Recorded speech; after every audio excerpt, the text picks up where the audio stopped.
Welcome everyone. So 6th edition of Container Days. It's every time feels like a big family get-together.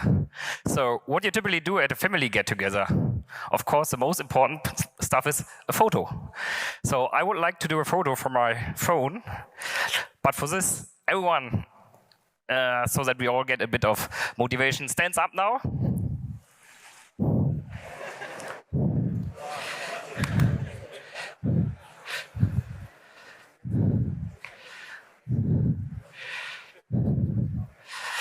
And 3, 2, 1, smile. Perfect, great.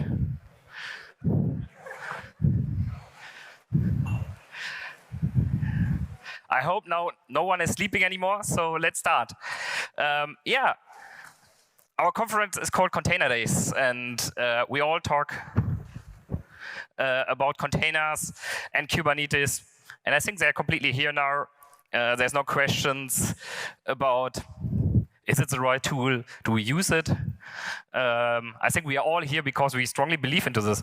But is this really the end? Or what comes next? So when we look into the evolution of containers, it all started, of course we know it, with bare metal servers. Somewhere in the 80s, 90s, Linux then was invented, and then VMware made virtualization popular. Then the first open source implementation was there with Xen and KVM.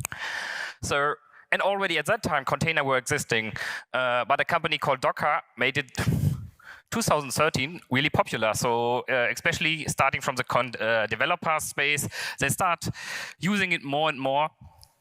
And yeah, we deployed it to individual servers. Then we started deploying it to more servers. And there was a question like, I need something else there. How do I manage this? And so Google announced Kubernetes, and we all start adopting it. So we started installing individual cluster. Like at that time, it was really hard to even like install Kubernetes. Then we start using more and more Kubernetes. So nowadays, potentially you have 2, 3, 4 clusters, potentially even 30, 40, 50, or if you're really big, 500 or even over 1,000 clusters. And the question is now, what will the future bring us? And what will come next? So if you look into especially the really successful digital companies, they are all cloud native. So they're really leveraging cloud native technologies, containers, and the whole logic around this to deploy and manage their software. But what is interesting is, even that the majority of companies are using containers already, even in production, only 5% of the applications are nowadays in production. So there's a lot of applications which are still running in a different way, virtualized, directly on bare metal, and there are even use cases where containers are potentially not a fit at all. But if you're looking into that our processes are getting more and more connected together, and I think the last 2 years showed us also with the pandemic, digitalization is really the way to success. We really need to think about what's next. So as an example, let's look at an e-commerce company. So I think they were one of the first adapters also of container technology, but what we primarily implemented there was mostly the web shop. So we implemented, even in a Microsoft architecture, the search, the back end, the front end, but there are many more things you need to take care if you're running an e-commerce company. You need to have some ERP running, you need accounting running, you need some logistic integration, and so on and so on and so on.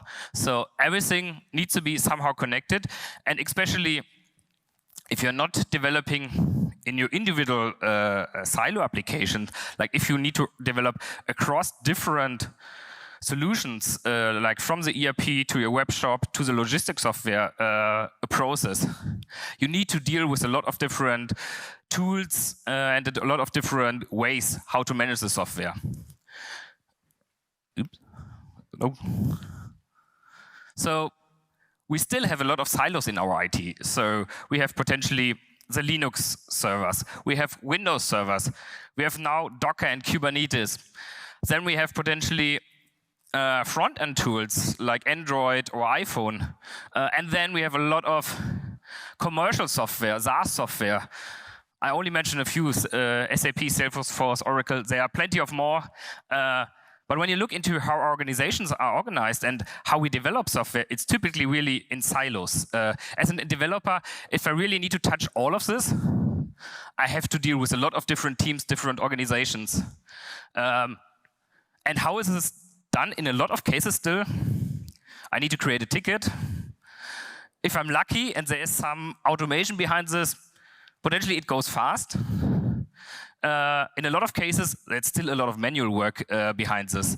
And then sometimes it takes a few hours, but it can even take 2 weeks until I get my change fulfilled, or even longer. So I think what we really need is a complete API-first mentality, so that I can request and manage all the different types of services I have in my organization via an API and not a ticket-based approach. So really, like the hyperscalers are showing it to us, you can get a database, you can get a Kubernetes cluster, a VM, or whatever. But in a lot of cases, we want to combine this to new services. So we build services and build services on top and compose them. And how do we manage this? How do we expose this so that others can also easily consume that? And I think this can really bring us into a world where one IT rules them all. So that it's not more, there's a lot of silos, so that we easily can build up new services without waiting on manual work from other teams.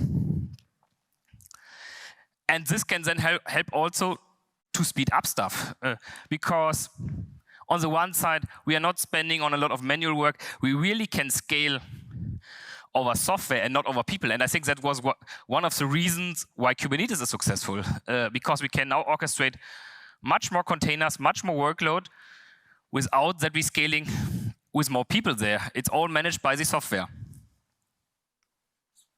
And with this, I think our vision is really power through automation.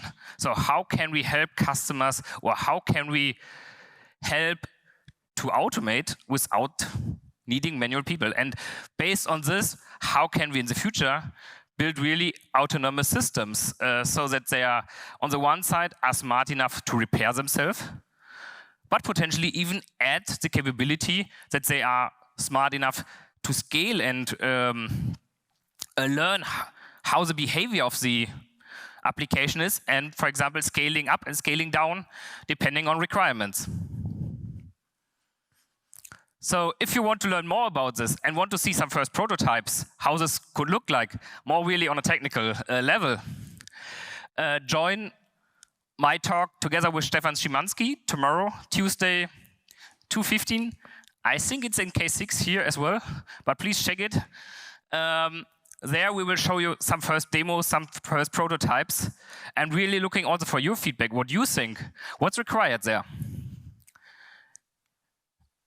And today I'm happy to announce, exactly at that time, we released our new open source community edition, Kubermatic Kubernetes platform 2.21. So feel free to try it out, and looking for your feedback. Thanks.